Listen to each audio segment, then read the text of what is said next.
শবে বরাত, এই প্রশ্নটা আপনাকে থামিয়ে দেবে।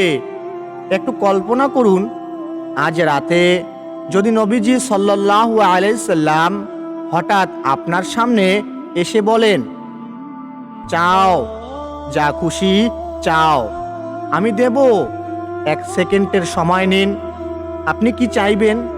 টাকা, সাফল্য, সন্তান, নাকি দীর্ঘ জীবন? ঠিক এমনই এক রাতে নবীজি সাল্লাল্লাহু আলাইহি সাল্লাম এই প্রশ্নটাই করেছিলেন একজন সাহাবীকে, হযরতে রবিয়া ইবনে কাব রাদিয়াল্লাহু তাআলা আনহু।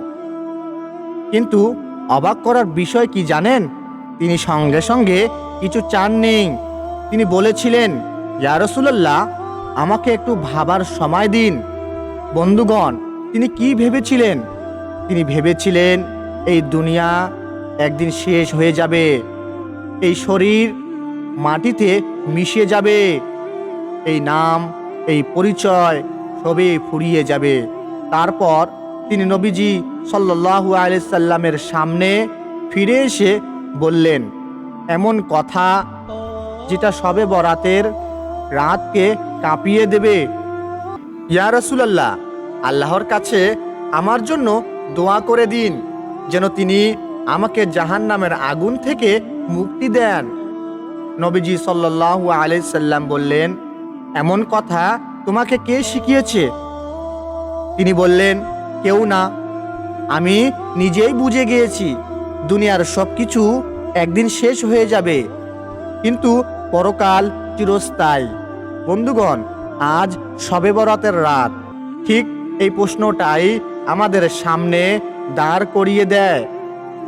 আমরা কি এখনো দুনিয়ার তালিকায় ধরে আল্লাহর কাছে যাচ্ছি, নাকি জাহান্নাম থেকে নাজাত চাওয়ার সাহস করছি? তখন নবীজি সাল্লাল্লাহু আলাইহি সাল্লাম বললেন সেই জীবন বদলে দেওয়ার কথা। তুমি বেশি বেশি সাজদা করে আমাকে সাহায্য করো, অর্থাৎ নফল নামাজ, নীরব রাত, চুপচাপ কান্না, আল্লাহর সামনে মাথা নত করা। বন্ধুগণ, শবে বরাত উৎসবের রাত নয়, ইবাদতের নীরবতা সুন্দর। শবে বরাত কোনো গল্পের রাত নয়, এটা সাজদাহর রাত, এটা মাফের রাত, এটা জাহান্নাম থেকে মুক্তির রাত। আজ রাতে 2-4 রাকাত নফল নামাজ পড়ুন, হাত তুলে বলুন, হে আল্লাহ, আমি দুনিয়া চাই না, আমাকে নাজাত দিন। কারণ আজকের এই রাত হয়তো আমাদের জীবনের সবচেয়ে বড় সুযোগ।